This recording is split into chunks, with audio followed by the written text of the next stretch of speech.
हाय दोस्त, मैं Naushad sir लर्निफाई academy के माध्यम से आपको मूल विधि की तीसरी क्लासेस लेके आए हैं।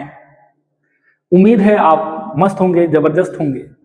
तो हम लोग शुरू करते हैं मूल विधि में। दहेज प्रतिषेध अधिनियम, यानी इसको महिला संरक्षण के नाम से हम लोग जानते हैं। इसको इंग्लिश में कहते हैं द डॉरी प्रोहिबिशन एक्ट 1961, दहेज प्रतिषेध अधिनियम 1961। इस अधिनियम का नाम दहेज प्रतिषेध अधिनियम 1961 के माध्यम से हम पढ़ते हैं। दूसरी चीज इसमें यह है कि दहेज प्रतिषेध अधिनियम का विस्तार कहां से कहां तक लागू है। तो हम कह सकते हैं दहेज प्रतिषेध अधिनियम का विस्तार संपूर्ण भारत पर लागू है। ठीक है, आगे हम देखते हैं दहेज प्रतिषेध अधिनियम में तीसरा पॉइंट। इस अधिनियम यानी दहेज प्रतिषेध अधिनियम को 20 मई 1961 में राष्ट्रपति द्वारा स्वीकृत किया गया था। कब स्वीकृत की गई थी? तो 20 मई 1961 को राष्ट्रपति के द्वारा स्वीकृत दी गई थी। अगला पॉइंट इसमें हम देखते हैं, यह अधिनियम 1 जुलाई 1961 से लागू है। यानी हम कहें प्रश्न हमारा अगर यूपीएसआई में या किसी अन्य एग्जाम में बने कि दहेज प्रतिषेध अधिनियम कब लागू हुआ, तो 1 जुलाई 1961 से संपूर्ण भारत पर यह लागू कर दिया गया था। इसका एक महत्वपूर्ण वाद है हरवंश सिंह बनाम गुरचरण कौर के वाद में निर्धारित किया गया कि जहां दहेज की लगातार मांग हो वहां प्रत्येक मांग एक अपराध है। यानी हरवंश सिंह बनाम गुरचरण सिंह के मामले में यह बताया गया कि लगातार अगर किसी चीज को मांग रहे हैं तो वह क्या है, एक अपराध है। तो चलिए हम लोग इसके बारे में पहले इसकी परिभाषा के बारे में हम लोग जानेंगे कि दहेज की परिभाषा क्या होगी। बहुत इंपॉर्टेंट है और बहुत आसान है। मूल विधि में जितने भी टॉपिक्स हैं बहुत इंटरेस्टेड है। इसको पढ़ने पे ऐसा लगेगा कि और पढ़ें और इसके अंदर जाके इसके अंदरूनी ताकतों को समझे, ताकि हमारा जो समाज है वह ऊंचाइयों पे जा सके। हर चीजों का उसे जानकारी रहे कि क्या सही है और क्या गलत है। ठीक है, तो हम लोग दहेज की परिभाषा के बारे में हम लोग जानेंगे कि दहेज होता क्या है। तो हम कह सकते हैं कि विवाह के समय वधू पक्ष के द्वारा दूल्हे पक्ष का कोई भी सदस्य अगर दबाव देकर किसी भी माध्यम से धन, दौलत, जेवर, किसी अन्य रुपए का अगर दबाव बनाता है तो उसी को हम क्या कहते हैं, दहेज कहते हैं। यानी हम कह सकते हैं विवाह के समय दुल्हन के परिवार से दूल्हे या उसके परिवार को दी जाने वाली कोई भी संपत्ति, चाहे वो धन हो, गहना हो या कोई अन्य कीमती सामान हो, वह दहेज कहलाएगा। जो वधू पक्ष पर वित्तीय बोझ डालता है वह दहेज प्रतिषेध अधिनियम के अंतर्गत आता है। यानी अगर कोई भी व्यक्ति है वधू पक्ष पर वित्तीय बोझ डालता है, यानी लड़की के पक्ष पर वित्तीय बोझ यानी पैसे का बोझ डालता है, वह सब दहेज प्रतिबंध के अंतर्गत आता है। इसमें एक और पॉइंट पढ़ेंगे, इसे दहेज निषेध अधिनियम 1961 के तहत अवैध घोषित किया गया है।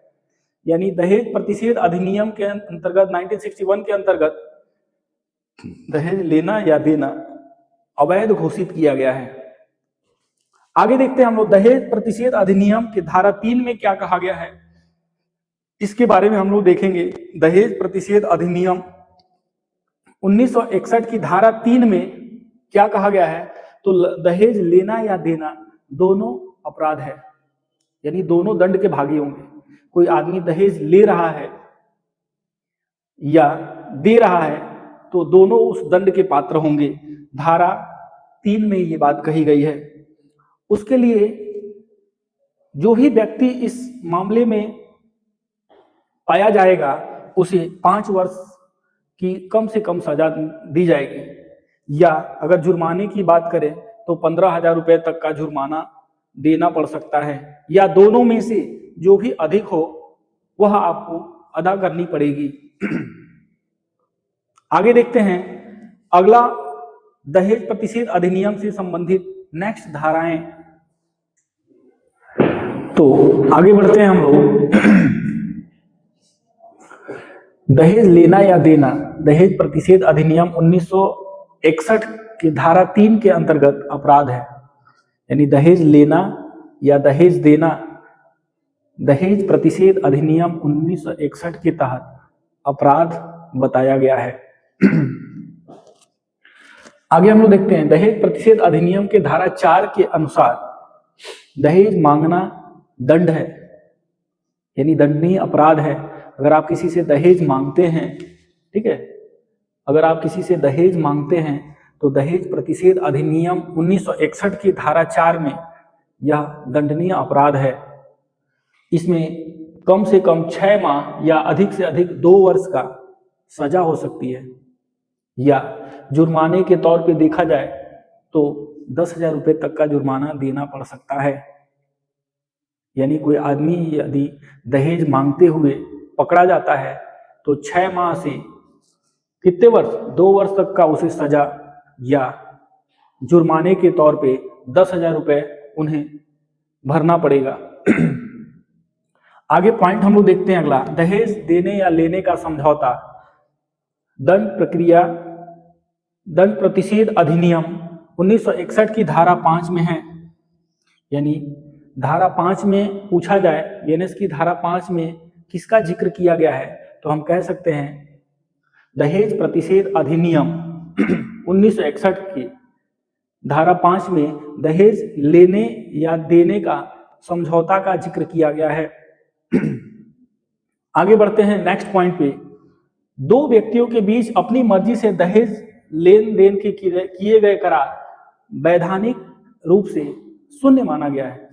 यानी 2 व्यक्ति आपसी समझौते से दहेज का लेन देन का अगर करार करते हैं तो उसे धारा 5 के अंतर्गत उसको न के बराबर माना गया है। ठीक है, यानी आज भी हम लोग देखेंगे ना कि आपसी सहमति के अनुसार अभी भी कुछ लोग गाड़ी, पैसे, धन दौलत, घर, जमीन, ये सारी चीजें आपसी सहमति से लेन देन करते हैं, जिसे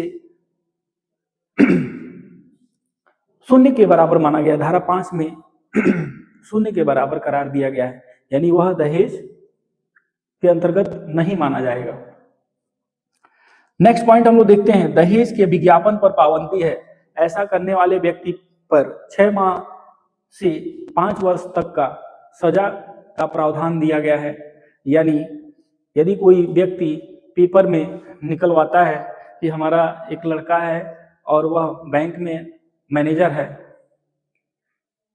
और उसे एक फॉर्च्यूनर गाड़ी चाहिए, तो वह क्या होगा, दंड के पात्र होगा। उसे 6 से 5 वर्ष तक का सजा हो सकती है, या 15,000 रुपये तक का उसे जुर्माना देना पड़ सकता है। तो हमारा विज्ञापन देखेंगे ना, पेपरों में विवाह से संबंधित विज्ञापन आते हैं, उसी के बारे में जिक्र कर रहा है कि दहेज के विज्ञापन पर पाबंदी है। अगर कोई व्यक्ति ऐसा करता है तो वह क्या है, दंड के भागी है। उसे 6 माह से 5 वर्ष तक का कारावास या 15,000 रुपये तक का जुर्माना भरना पड़ सकता है। ठीक है, धारा 7 दहेज प्रतिषेध अधिनियम 1961 की धारा 7 में अपराधों के संज्ञान के बारे में बताया गया है कि अपराधों को संज्ञान में लेने के लिए धारा 7 जोड़ा गया है। ठीक है, तो हम लोगों का ये आज तीसरा लेक्चर है मूल विधि पे, जो आगे इसको कंटिन्यू करके पढ़ते चलेंगे।